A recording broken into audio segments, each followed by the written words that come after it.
Last night, you watched a movie. It had characters, a setting, a plot that made perfect sense while it was happening.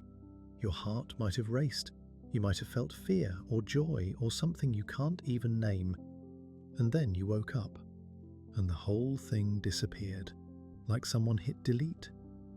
Every single night, your brain builds an entire world from scratch, plays it for you in full color, and then erases it before you finish brushing your teeth. Why? Most people think of sleep as downtime. Like your brain just switches off and recharges, the way your phone does when you plug it in. That's not even close to what happens. The moment you fall asleep, your brain gets busier. Not quieter, busier.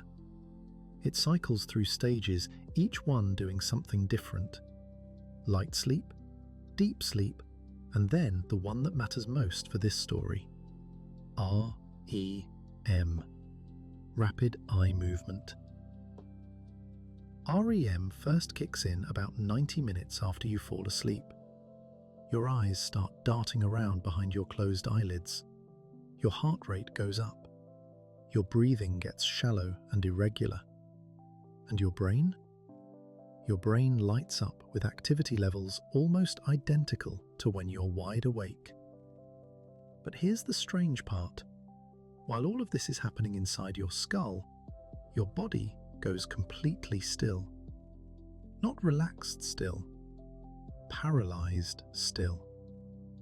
Your brain actually sends a signal that shuts down your major muscle groups so you can't move. Scientists call it sleep atonia. And there's a very good reason for it.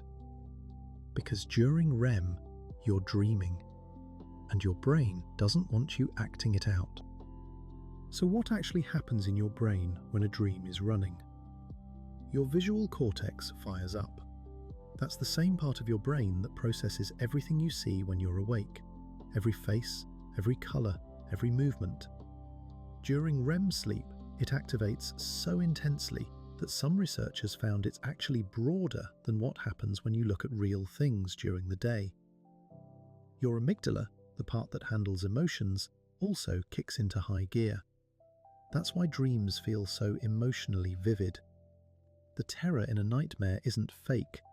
Your brain is generating real fear responses, real adrenaline. But here's where it gets interesting. Your prefrontal cortex, the part of your brain responsible for logic, critical thinking, and knowing what's real and what isn't, it goes almost completely quiet. Think about what that means. You have the full visual system running, full emotional system running, but the part of your brain that would normally say, "Wait, this doesn't make sense," is turned off. That's why you can be riding a bicycle through your old school that's somehow also an airport, talking to your dead grandmother who's wearing a spacesuit, and your brain just goes, "Yeah, this checks out." There's no logic filter. The dream makes sense because there's nothing online to question it. Here's something most people don't realize. You don't have one dream per night. You have somewhere between 3 and 7. Your brain cycles through REM roughly every 90 minutes. Each cycle, the REM period gets a little longer. Your first dream of the night might only last 5 or 10 minutes. By early morning, your final REM period can stretch up to an hour. Add it all up, and the average person spends about 2 hours dreaming every single night. Over a lifetime, that's roughly 6 years spent inside dreams. And your brain uses that time. This isn't random noise. During REM, your brain is replaying fragments of what happened during the day, running through memories, testing connections. Neuroscientists call this memory consolidation. Your brain is essentially reviewing the footage from today, deciding what to keep, what to file, and what to throw out. A study from the University of Tsukuba found that specific neurons in the hippocampus, the brain's memory center, are essential for this process. They fire during REM sleep, and if those neurons are disrupted, memory consolidation fails. So your dreams might feel random. A wolf chasing you, a conversation that never happened, a staircase that goes nowhere.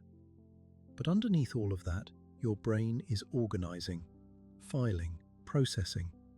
It just does it in a very weird way.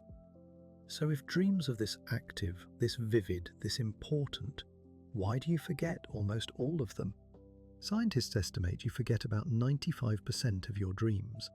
Within 5 minutes of waking up, half the dream is gone. Within 10 minutes, 90% has vanished. The main reason? Chemistry. During REM sleep, your brain drastically reduces production of a chemical called norepinephrine. Norepinephrine is one of the key ingredients your brain needs to form new memories. Without it, experiences just don't stick. On top of that, your hippocampus, the part of your brain that normally catches new memories and writes them to long-term storage, it's not fully engaged during REM. The visual cortex is running the show, the emotion center is blasting at full volume, but the recording system? Mostly offline. It's like watching a movie in a theater with no camera. The experience is real, the performance is happening, but nobody's recording it. And here's the part nobody expects. This might be on purpose. An NIH-funded study published in Science found that certain neurons in the brain fire specifically during REM sleep in a way that actively promotes forgetting. Not just passive forgetting, active deletion. Your brain may be intentionally erasing dreams because keeping them would clutter up the system. Francis Crick, the scientist who co-discovered the structure of DNA, actually proposed this decades ago. He suggested that dreaming exists partly to eliminate what he called spurious memories, false patterns and junk data that accumulate during the day. Your dreams aren't being lost, they're being cleaned up. But sometimes the system glitches. Sometimes right in the middle of a dream, something flickers on that isn't supposed to. Your prefrontal cortex, the logic center that normally goes dark during REM, it partially reactivates. And suddenly, you realize you're dreaming. This is lucid dreaming.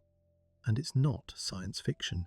It was verified in a lab in 1975 when a researcher communicated from inside a dream using predetermined eye movements that showed up on a monitoring machine. About half of all people will experience at least one lucid dream in their lifetime. A small percentage, maybe 5%, have them regularly, several times a week, or even nightly. Brain scans show that these frequent lucid dreamers have measurably different brain connectivity. Their prefrontal cortex communicates more actively with the regions that handle self-awareness, even when they're awake. Lucid dreaming is essentially what happens when the projectionist walks into the movie and realizes they can change the script. The dream keeps running, but now you know it's a dream. Some people can fly, reshape the environment, replay scenarios. The body is still paralyzed, the visual cortex is still painting the world, but now there's a conscious observer behind the screen. So why does the brain do any of this? The honest answer is that science still doesn't fully know. No single theory explains everything about dreams, but the leading explanations overlap. Memory consolidation. Your brain replays and files the day's experiences. Emotional processing. Dreams help you work through fear, stress, and loss in a safe internal space where the consequences aren't real. Threat rehearsal. Some researchers believe dreams evolved partly as a survival tool, letting your brain practice dangerous scenarios so you'd react faster in real life. And maybe creativity. There's a reason so many breakthroughs have happened in dreams. Scientists, musicians, writers have all described waking up with ideas that didn't exist the night before. With the logic filter off and the emotional and visual systems running free, the brain can make connections it would never allow during the day. Tonight, you'll fall asleep. About 90 minutes later, your eyes will start moving, your body will lock up, your visual cortex will light up like a screen, and your brain will start a movie that was made just for you, from pieces of your own life, your own fears, your own memories.